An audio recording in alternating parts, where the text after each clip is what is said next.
మంచిర్యాల కార్పొరేషన్గా గౌరవ ముఖ్యమంత్రి రేవంత్ రెడ్డి గారు ప్రకటించడం జరిగింది.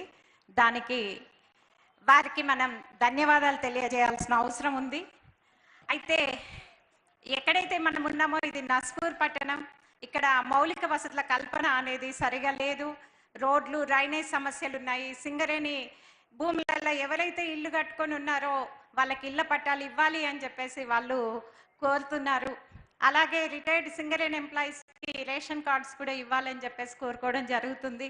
దయచేసి వారి విజ్ఞప్తుల్ని మన్నించవలసిందిగా ముఖ్యమంత్రి గారిని వారికి విజ్ఞప్తి చేస్తున్నాను. అలాగే ఇప్పుడు చెన్నూరు శాసనసభ్యులు గడ్డం వివేక్ గారు సభనుద్దేశించి మాట్లాడతారు.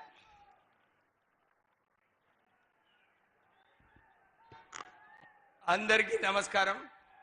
అందరికీ పెద్దలు స్టేజ్ పైన పేరు పేరున, ఎందుకంటే సమయం తక్కువ ఉందన్నందువలన ఒకటే విషయము, ఇది గ్రాడ్యుయేట్స్ ఎమ్మెల్సీ ఎలక్షన్. దీంట్లో ముఖ్యమంత్రి రేవంత్ రెడ్డి గారు మన ఎలక్షన్లో చెప్పినారు 2 లక్షల ఉద్యోగాలు కల్పిస్తామని చెప్పి మాట ఇవ్వడం జరిగింది. దాని ప్రకారంగా ఇప్పటి వరకు 54,000 ఉద్యోగాలు మన యువతకు అందరికీ కూడా కల్పించడం జరిగింది. గ్రాడ్యుయేట్స్కి అందరికీ కూడా ఇదొక మంచి అవకాశం.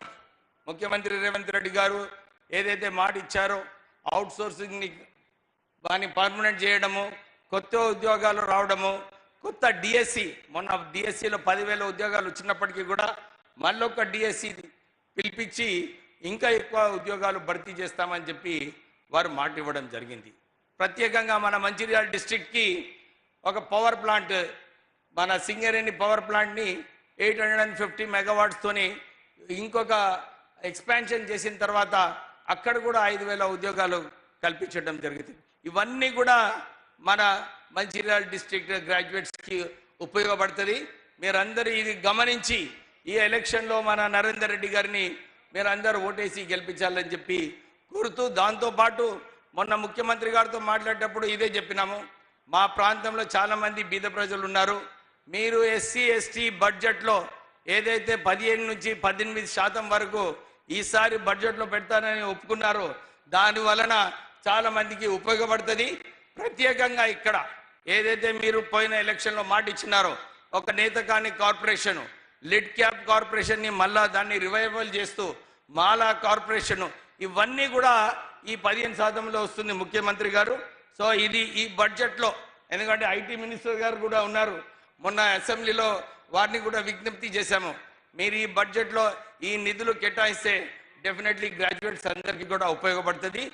ప్రత్యేకంగా ఏదైతే మొన్న 1,000 కోట్ల రూపాయలు శ్రీధర్ బాబు గారు రిలీజ్ చేయించినారు ముఖ్యమంత్రి గారి ఆధ్వర్యంలో, సబ్సిడీ ఎంటర్ప్రెనర్స్కి, ఎవరైతే కొత్త ఎంటర్ప్రెనర్స్ ఉన్నారో వాళ్ళకి 1,000 కోట్ల రూపాయలు రిలీజ్ చేయడం జరిగింది. దాంతోపాటు ఇంకో 3,000 కోట్లు పెండింగ్ ఉంది ముఖ్యమంత్రి గారు, అది కూడా రిలీజ్ చేస్తే మా పిల్లలకు అందరికీ కూడా ఉపయోగపడుతుంది. ఈ చిన్న ఈ బడ్జెట్లో ఇవన్నీ నిధులు కూడా కేటాయించాలని చెప్పి మళ్ళీ ఒక మంచి అవకాశం మన గ్రాడ్యుయేట్స్కి మీ ద్వారా కలుగుతుంది. ఈసారి మన నరేందర్ రెడ్డి గారికి ఓటేసి గెలిపియాలని చెప్పి కోరుతూ ముగిస్తున్నాను. జై కాంగ్రెస్. ఇప్పుడు సభనుద్దేశించి బెల్లంపల్లి